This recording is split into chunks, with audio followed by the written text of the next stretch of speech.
No suur tänu kõigile, ma tahan lihtsalt öelda, et teie kõrgus on sõdalane.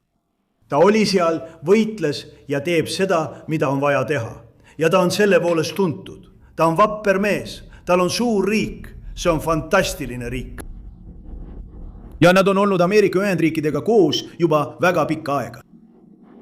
Aga ma ütleksin, et palju rohkem. Alates sellest ajast, kui mina ametisse astusin, võin öelda, et nad on investeerinud triljoneid dollareid Ameerika Ühendriikidesse. Ja ma ütlesin neile varem ühel teisel kohtumisel, et meil on üle 19 triljoni dollari investeeritud Ameerika Ühendriikidesse, mis on rekord. Ja see tähendab tehaste, autode kokkupaneku tehaste ja kõige muu ehitamist. Me teeme asju, mida pole kunagi varem tehtud. Rekord oli $3 miljardit paljude aastate eest koos teise riigiga. Ja me ületame 19. Me peaksime jõudma 19,3 triljoni dollarini. Siis pole millegagi võrreldavat.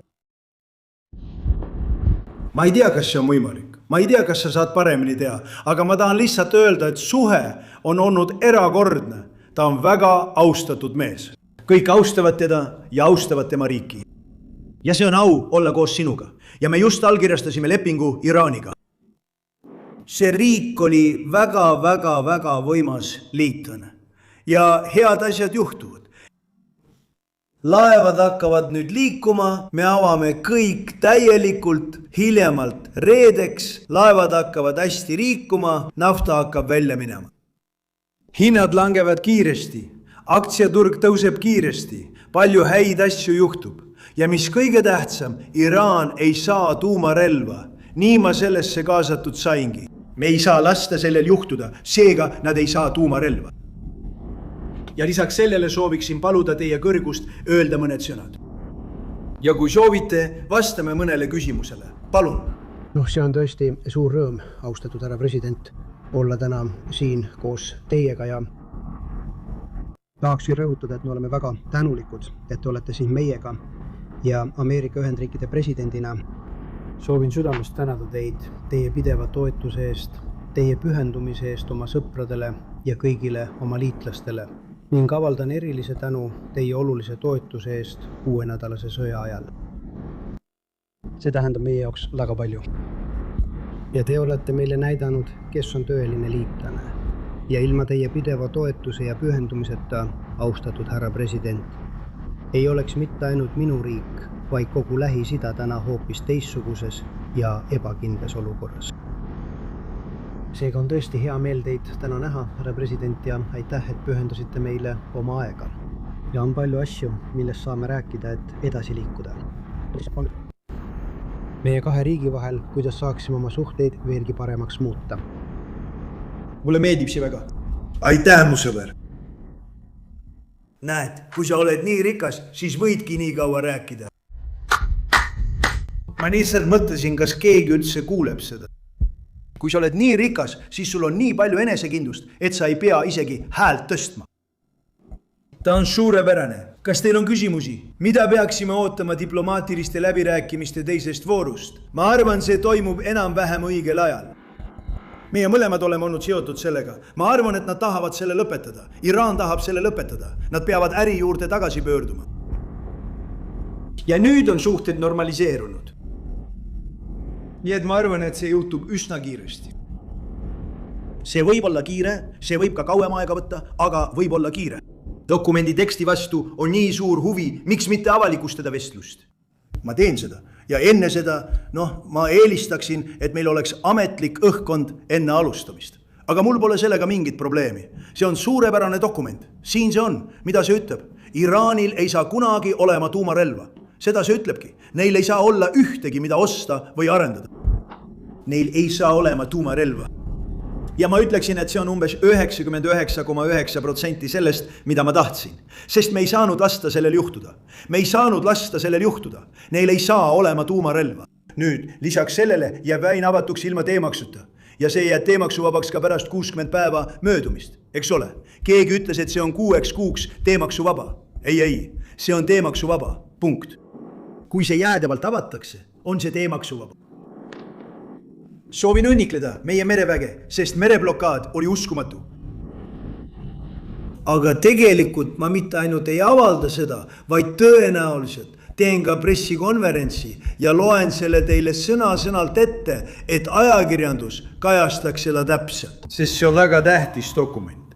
Ja erinevalt Obamast, kes oleks võinud kohutava JCPOA-ga Lähis-Ida hävitada. See on kõige halvem leping. See oli tee tuumarelva poole.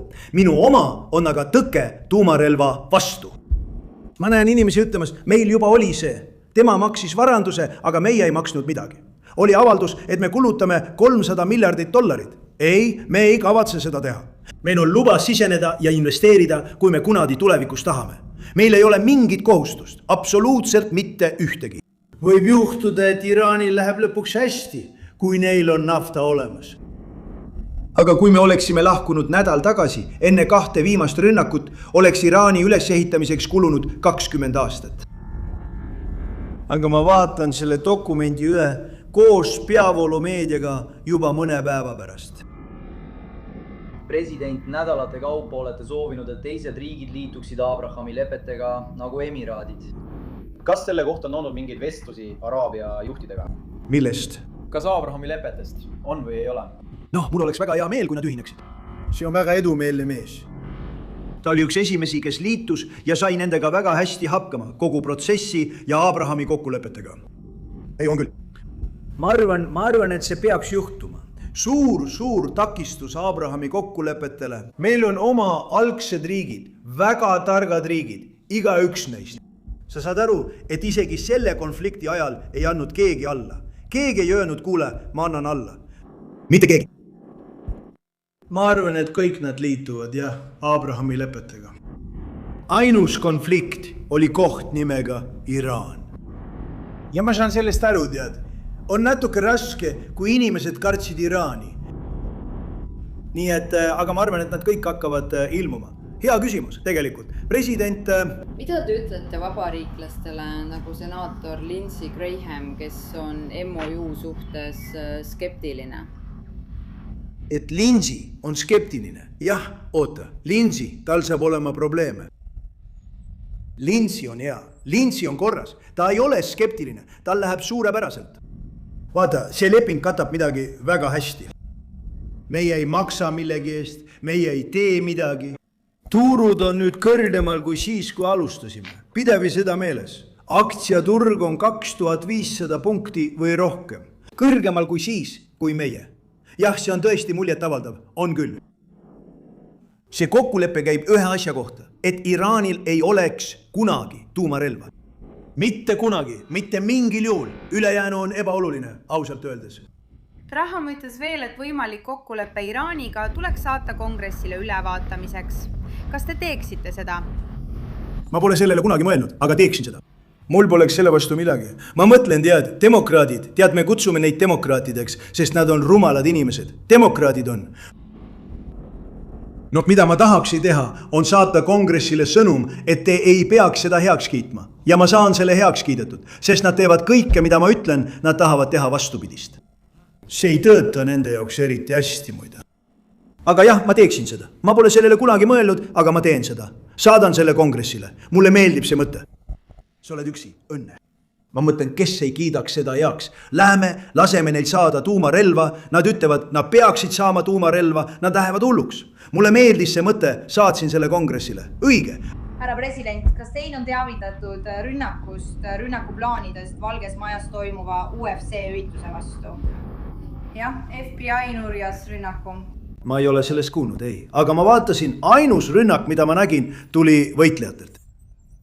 Ja tema nägi ka seda muide. Ta istus kodus, oma ilusas palees ja vaatas seda. Ja nad võitlesid nii hästi, kui mina olen kunagi näinud, eks. Parimad. Nad olid suurepärased. See viimane võitlus oli jõhker. Wow. Ja 2 viimast võitlust olid head. Need 2 võitlust, jah? Kõik oli hea. See oli suurepärane õhtu. See oli Valgele Majale väga erinev, aga Amar. Oleksin tahtnud, et sa oleksid seal. Me ehitasime uskumatut ägeda areeni. Deina tegi suurepärast töö. Kas järgmisel aastal tuleb veel üks võitlus, president? Ma ei tea. Te olete suutnud seda teha 250 aastat. Võib-olla veel 50 aasta pärast, võib-olla 300 aasta pärast, härra president. Kas te kaalute Venemaa vastaste sanktsioonide suurendamist ja kas kavatsete neid uuendada? no varsti võime seda teha, sest nafta voolab nüüd. nii et meie eemaldasime sanktsioonid, sest ilmselgelt ei taha me naftavoolu takistada. nii et me oleme valmis seda tegema varsti. Las need aeguvad. jah, okei, mingil hetkel. Härra president, mul on üks küsimus. Jaa. Riigi kohta. Kui ilus inimene. Kas ta on sinu riigist? Nägid, kas ta on sealt? Kindlasti. Ei, tal on nii meeldiv olek. Minu rahvas on nii, nad on nii õelad. Kui kena mees. Pane nad kokku. Olete vaatlik, eks? Ma võiksin ta kohe filmi panna. Anna minna. Härra president, kuidas me saame tagada, et Hormuzi väin jääb ka tulevikus vabale laevaliitlusele avatuna? Ameerika Ühendriikidel peab olema tugev president. See on ainus viis seda teha, ma arvan, kui mõelda, et meil on kõik soovitud kokkulepped. Halbade inimeste jaoks ei tähenda kokkulepped midagi. Vaata, meie olime need, kes blokeerisid teda. Nemad blokeerisid. Ja siis ütlesime, meie blokeerisime nende jaoks, nii et nad ei saanud üldse naftat.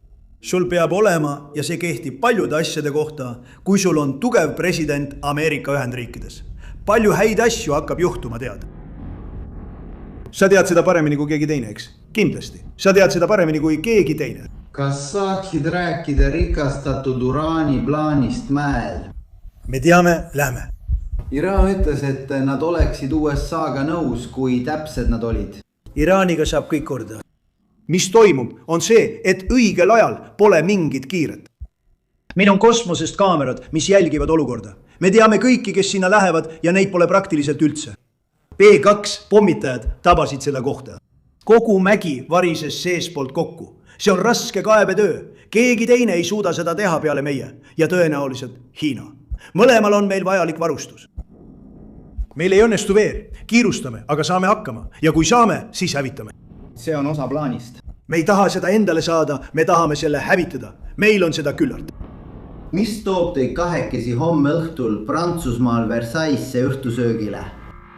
Ma olen ilusate kohtade fänn ja ma olin pärastlõunal lahkumas ning siis kutsus Prantsuse president, kes on muide väga meeldiv mees, mind Versaillesse õhtusöögile. Ja Versailles ei ole ainult kullaleht, see on päris asi. Ma ütlesin, et tahaksin minna. See tähendab lihtsalt seda, et jõuan koju hiljem.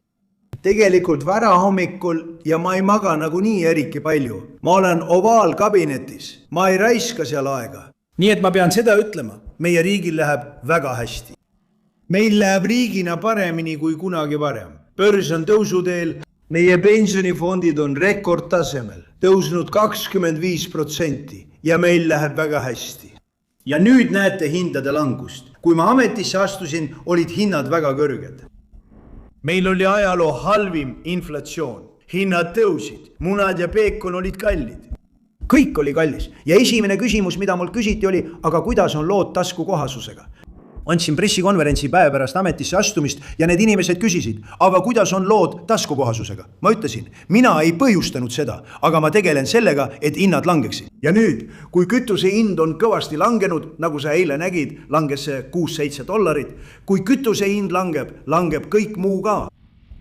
Ma olen seda alati öelnud, eks, kütus, see on suurepärane äri, sest nii nagu läheb kütusega, läheb kõik muu ka. Kütuse hind langeb. Praegu on see umbes $70 juures barreli kohta ja ma arvan, et suudame selle veelgi madalamaks saada. Kui ma olin Iowas ja meil olid Iowas suured võidud. Ja kui ma lahkusin, märkasin bensiinijaamas, et gallon maksis $1.85.